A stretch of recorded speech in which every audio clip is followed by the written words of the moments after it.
And physiology का respiration in plants के best PYQs जिनमें हम सारे टाइप के क्वेश्चन की बात करने वाले हैं। चलिए शुरू करते हैं। नीट 2023 का ये क्वेश्चन है आपके सामने। असर्शन रीजन टाइप ये क्वेश्चन है। ATP is use at 2 steps in glycolysis. तो ये दोस्तों बिल्कुल सही बात है कि 2 स्टेप पे हम एटीपी का यूज़ करते हैं। इसके बाद है रीजन आर आपको दिया हुआ है। First ATP is use in converting glucose into glucose 6 phosphate. तो ये भी दोस्तों सही बात है।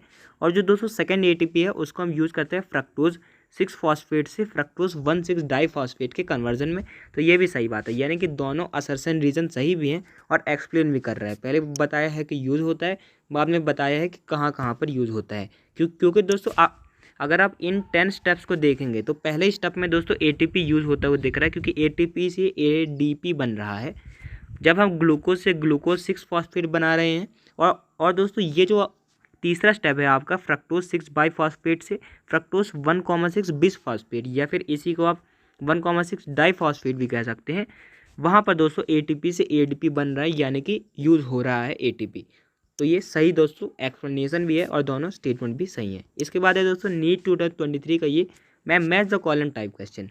ऑक्सीडेटिव डीकार्बोक्सिलेशन, तो इसको हम मैच कर सकते हैं दोस्तों पायरुवेट डिहाइड्रोजनेस के साथ। तो ए का 2 हम जैसे ही मैच करेंगे तो ये बी और डी जो है हमारे कैंसिल आउट हो जाएंगे। कैसे हमने दोस्तों इसको मैच कर दिया, क्योंकि दोस्तों जो पायरुविक एसिड बनता है ग्लाइकोलिसिस में उसको दोस्तों आप यूज़ करते हैं, उसको दोस्तों आप यूज़ करते हैं कोए उसमें दोस्तों हम डाल देते हैं। फिर उसके बाद दोस्तों हम NAD+ डाल देते हैं, तो उसमें आपका एसिटाइल कोए बनता है प्लस CO2 बनता है और NADH बनता है और H+ बनता है। तो फिर दोस्तों मैं आपको बताना ये चाहता हूँ कि जो एसिटाइल कोए है वो 2 कार्बन का कंपाउंड होता है, लेकिन जो पायरुविक एसिड है वो 3 कार्बन का है। तो दोस्तों यहाँ पर क्या है, 3 कार्बन से 2 कार्बन हो गया, यानी कि डीकार्बोक्सिलेशन हुआ है। और ये दोस्तों ऑक्सीडेटिव है, तो ए का 2 हम ऐसे मैच कर सकते हैं। इसके बाद है दोस्तों ग्लाइकोलिसिस। तो दोस्तों ग्लाइकोलिसिस को हम EMP पाथवे भी कहते हैं, क्योंकि ऑटो मेहरहॉफ और जे पार्नर जैसे साइंटिस्ट जिन्होंने इसको डिस्कवर किया था उन्होंने भी इसको यही कहा था। तो ए का 2 बी का 4 हो जाएगा। इसके बाद है दोस्तों ऑक्सीडेटिव फॉस्फोराइलेशन। तो दोस्तों इसको आप मैच कर सकते हैं ETS के साथ, क्योंकि उसी में दोस्तों ऑक्सीडेटिव फॉस्फोराइलेशन जो है आपका किया जाता है। इसके बाद है दोस्तों ट्राई कार्बोक्सिलिक एसिड साइकिल। तो इसमें हम सिट्रिक एसिड बनाते हैं जिसमें सिट्रेट सिंथेस का यूज़ होता है। तो डी का 1 हो जाएगा और सी का 3 हो जाएगा। तो डी का 1 सी का 3 दोस्तों किस में है, डी का 1 सी का 3 आपका पहले ऑप्शन में है, इसीलिए दोस्तों आपका ए ऑप्शन करेक्ट यहाँ पर हो जाएगा। आगे बढ़ते हैं। अगला क्वेश्चन है दोस्तों नीट 2023 का। इसमें दोस्तों हमें बताना है how many times decarboxylation occurs during each TCA cycle. Direct NCERT के लाइन से ये दोस्तों ये क्वेश्चन उठाया गया है। दोस्तों 2 बार डीकार्बोक्सिलेशन आपका होता है एक TCA साइकिल में। कैसे, तो दोस्तों सबसे पहले TCA साइकिल में क्या होता है, जो एसिटाइल कोए जाता है TCA साइकिल या फिर ट्रेप्स साइकिल में, उसके बाद दोस्तों आप उसमें ऑक्सैलो एसिटिक एसिड डाल देते हैं और वाटर डाल देते हैं। ये दोस्तों समझना बहुत ज़रूरी है, क्योंकि दोस्तों यहाँ से एक कोए का मॉलिक्यूल रिलीज होता है और सिट्रेट सिंथेस की मदद से हम यहाँ पर दोस्तों सिट्रिक एसिड बना लेते हैं, जो कि 6 कार्बन का आपका कंपाउंड होता है। फिर उसके बाद दोस्तों यहाँ से दोस्तों कार्बन कम होने शुरू हो जाते हैं। पहला दोस्तों डीकार्बोक्सिलेशन आपका होता है, जिसमें आपका बनता है अल्फ़ा कीटो ग्लूटारिक एसिड। तो अल्फ़ा कीटो ग्लूटारिक एसिड जो है दोस्तों उसमें दोस्तों 5 कार्बन होते हैं। ऐसा ही दोस्तों अल्फ़ा कीटो ग्लूटारिक एसिड से आपका सक्सीनिक एसिड बनता है, यानी कि इसमें दोस्तों 4 कार्बन होते हैं। तो यहाँ पर 2 ही स्टेप होते हैं जहाँ पर दोस्तों कार्बन घटते हैं, ये मतलब डीकार्बोक्सिलेशन होता है। तो ये आपको ध्यान में रखना है कि 2 ही स्टेप होते हैं। आगे बढ़ते हैं। नीट 2023 का एक और question, fatty acid are connected with the respiratory pathway through.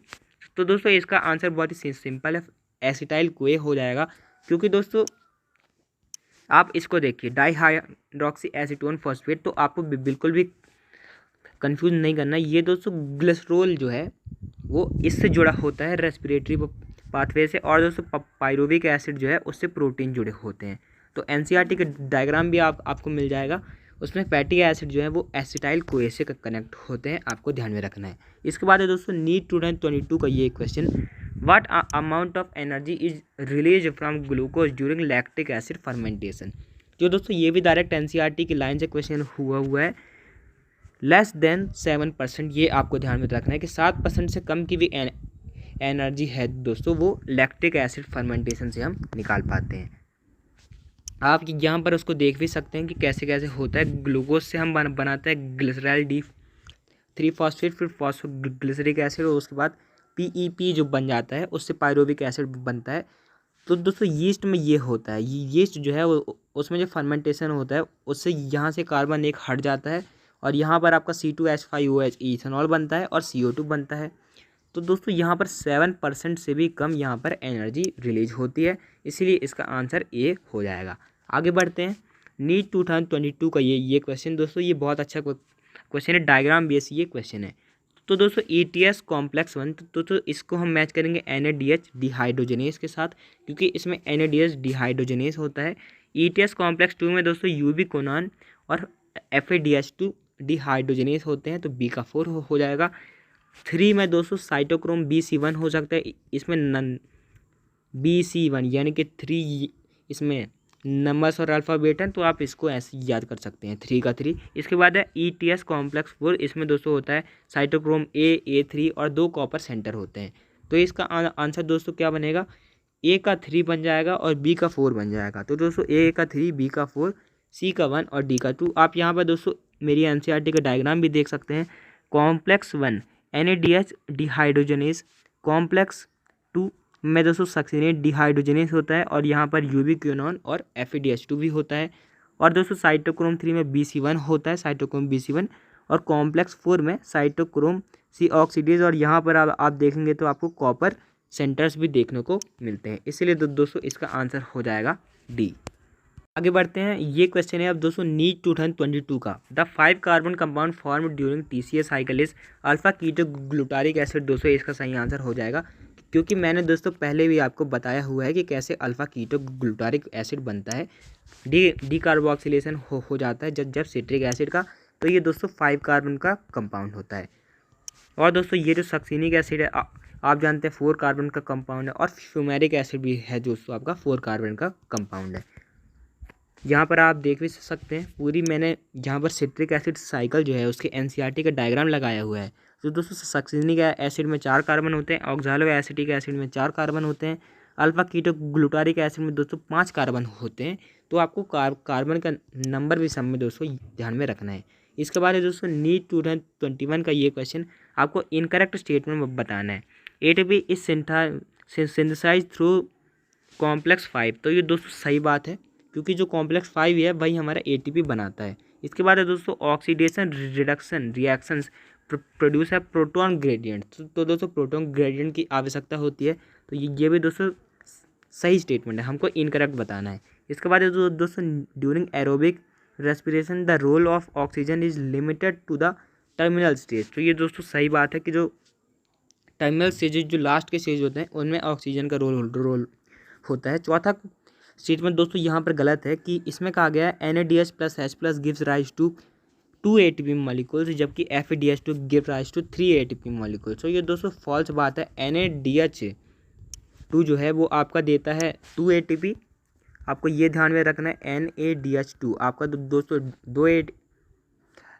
3 ATP देता है, और FADH2 ये है दोस्तों आपका 2 ATP देता है, ये आपको ध्यान में रखना है। तो इसका आंसर दोस्तों D ऑप्शन हो जाएगा। उसके बाद दोस्तों ये नीट 2020 का ये question, the number of substrate level of phosphorylations in 1 turn of citric acid cycle is. तो दोस्तों एक ही सबस्ट्रेट लेवल फॉस्फोराइलेशन होता है। आप यहाँ पर देख भी सकते हैं, यहाँ पर एक ही सबस्ट्रेट है और उसी का दोस्तों फॉस्फोराइलेशन हो रहा है एक टर्न में, ये एक ही बार हो रहा है, इसीलिए दोस्तों इसका आंसर हो जाएगा A1।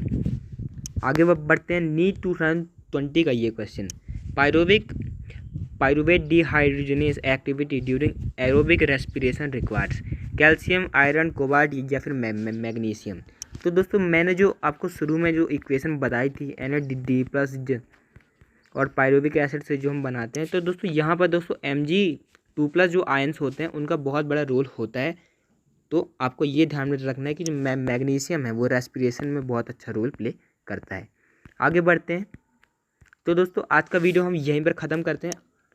कल हम लाएंगे एक और चैप्टर के ऊपर PYQs। तो दोस्तों थैंक्स फॉर वॉचिंग। और दोस्तों आप कम्युनिटी पोस्ट में आना मत भूलिएगा। कम्युनिटी पोस्ट में हम दोस्तों डेली MCQ पोस्ट करते रहते हैं। तो thanks for watching, keep learning, all the best.